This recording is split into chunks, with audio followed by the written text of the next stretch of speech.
Welcome, and thank you for choosing to spend a few minutes to learn about the 2018 Ferris Municipal Bond.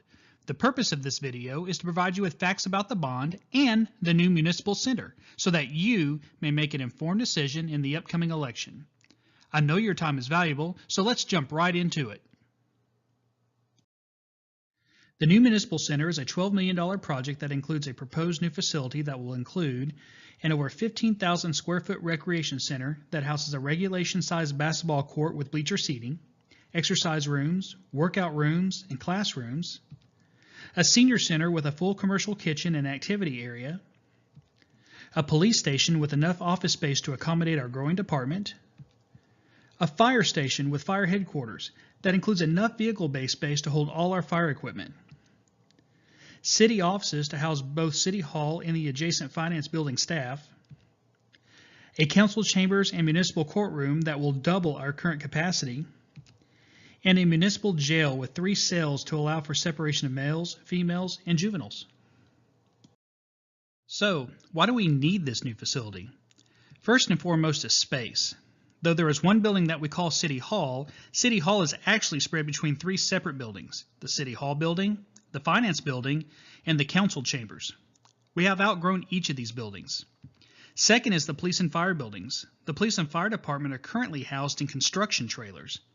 These temporary rental trailers were put into service due to the old Police and Fire building being condemned due to black mold, asbestos, and rodents. Though the trailers are nicer than the old facility, they are temporary in nature and do not have all the needed components of a fully functioning police and fire station. For example, the fire station has no place to park fire trucks. The trucks are still stored in the old fire bays downtown or in the bays at Station 2, neither of which have suitable space to house our firemen. When our firefighters receive a call, they must drive to one of the garages, pick up a truck, and then respond. When seconds count, this is an unfortunate delay. Similarly, the police station does not have a jail. If an arrest is made, our officers must transport the prisoner to Red Oak. This commonly results in our officers being off the street for 2 hours. Third is eliminating waste. It is a daily routine for city employees to drive from building to building to conduct city business. The city has recognized that putting as many employees as possible under one roof will reduce waste by increasing efficiency. One facility will also reduce costs associated with maintaining multiple facilities. Another benefit of one facility is providing a one-stop shop for residents who have business with the city. It is common today for a resident to walk into one of our city buildings only to find out they're in the wrong building. This would eliminate that confusion. Fourth, the city has heard the request of our community and included a recreation and senior center in the project.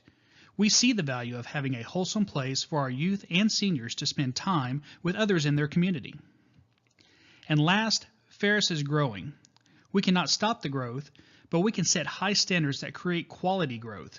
To achieve this, we must show developers and businesses that we are serious about growing our city in a positive way. To that end, this facility will let investors know that not only do we ask them to invest their best in Ferris, but we are willing to invest the best in Ferris ourselves. Let's touch on space one more time. Ferris is growing, and so is the city staff needed to provide the services you expect. Currently, the city has a total of 73 employees and volunteers. This new facility will house 66 of those individuals. That is a true consolidation of space. Before we move on to the structure of the bond, let's take a look at our current facilities. Here is our current police and fire buildings. Again, these are temporary construction trailers. This is an entrance into the parking lot of the facility. You can see that it becomes a mud pit in the rain. This is the police vehicle storage lot. It's a small gravel lot, and it's not immune to the mud problems either. Here we see the combined entrance to the police and fire buildings. This is very uninviting to the public. We are now inside the police station. This is just inside the front entryway. Notice that storage is at a premium.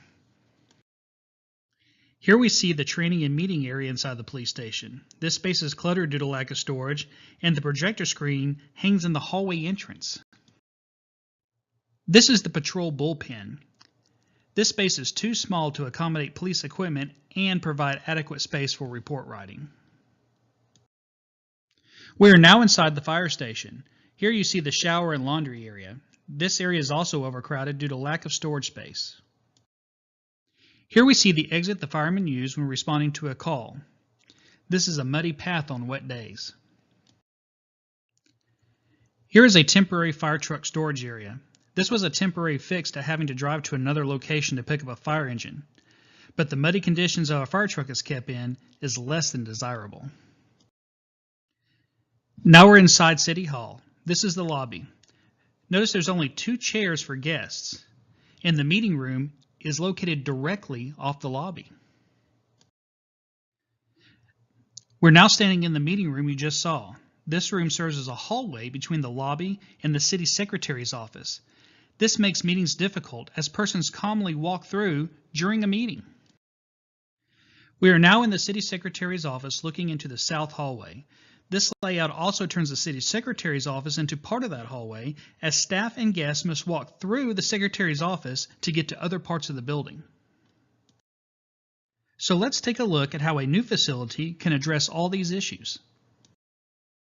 This proposed facility will provide new and larger spaces for nearly all our city functions. This rendering of the building shows the front entrance. The portion of the building to the right of the entry will house the City Hall staff. The area to the left will house the police department. The taller portion that peaks in the rear will be a combined courtroom and council chambers. This rendering shows the police department and fire department staff entries. These will be dedicated entryways to allow for easy ingress and egress to the property. Not shown in this drawing is a fenced sally port around the awning of the police department. Here we see the Senior Center and Recreation Center with their own dedicated entry. This area will be physically separated from the rest of the facility by access-controlled doors. It will be impossible for the kids in the Recreation Center to wander into other parts of the building. This is a rendering of the inside of the gymnasium. The gym is designed to have multiple uses such as tennis, volleyball, basketball, pickleball, and events. It will also include bleacher seating. Let's get to the elephant in the room. How much does this project really cost, and what will it do to my taxes? First, let's look at what the city has already spent. To design the building and get a total project cost, the city solicited an RFP for design build services. The chosen firm has completed preliminary drawings and engineering. The city has already paid for these services in the amount of $131,227. This is a non-refundable amount regardless of whether or not we build. If the bond does pass, however, these expenses will already be paid. Now, onto the actual construction costs. The cost of the building is $5.7 million and the site development cost is $3.1 million. This gives a total lump sum construction cost with fees included of $8.9 million. This comes out to about $154 a square foot for the building. So, why is the bond $12 million when the project only costs $9 million? The answer is in furniture, fixtures, and equipment, or FF&E for short. Once the building is built, we still have to put everything in it, from desks and projectors to basketballs and vending machines. There's quite a bit to acquire to make the building usable. Some of these costs are already calculated. For instance, the gym floor is $122,500. Other costs, such as office furniture, was estimated on a cost per square foot basis. The total estimated FF&E is roughly $2 million.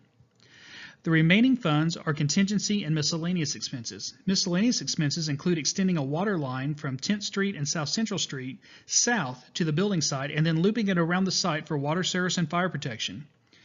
All these numbers can be confusing, and $12 million adds up fast. It's important to keep in mind, however, that many of these costs will be unaffected regardless of the building size. For example, if we remove the Recreation and Senior Center from the project, the cost would reduce to roughly $10 million. This is eliminating just under half the square footage of the facility and only saving $2 million. Or another way to look at it, you get 50% less building and only saved 16% in cost. Now for the big question, how much will this bond cost you?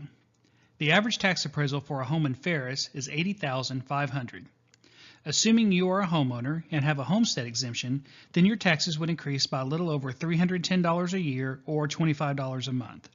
Your actual increase will be higher or lower depending on your actual home values and what exemptions you have on your property. To ensure that we are not underestimating the tax impact, our financial advisors have been conservative with their projections. In other words, we have estimated high and expect the actual tax rate increase to be lower than projected. Looking at the amortization chart, notice that between 2019 and 2020, the existing annual debt amount drops from about $400,000 to $131,000. This drop is due to one of our bonds being paid off. You will also notice that the city's only other bond will be paid off in 2026, just 8 years from now. This will leave the proposed bond as the only bond debt in the city's general fund. Now, let's look at the tax rate. Between the first and second year, the tax rate will drop by about 4 cents. For the average homeowner, that will be an over $30 reduction in taxes. Additionally, as new homes and businesses are built, the tax burden will spread, reducing the impact on each property. Currently, Ferris is looking at new neighborhoods with over 500 new residential homes to break ground this year. We hope this video has answered most of your questions about the Ferris 2018 municipal bond election. Your voice is important, and we encourage you to let your voice be heard by casting your vote. The Ferris polling location will be at the Ferris Public Library located at 301 East 10th Street. Voting times are April 23rd through April 27th from 8 a.m. to 5 p.m., April 30th through May 1st from 7 a.m. to 7 p.m., and on May 5th from 7 a.m. to 7 p.m. Should you have any questions about this project, please feel free to contact Ferris City Manager Bill Jordan at 972-544-2110. Thank you for your time, and thank you for choosing Ferris, Texas as your home.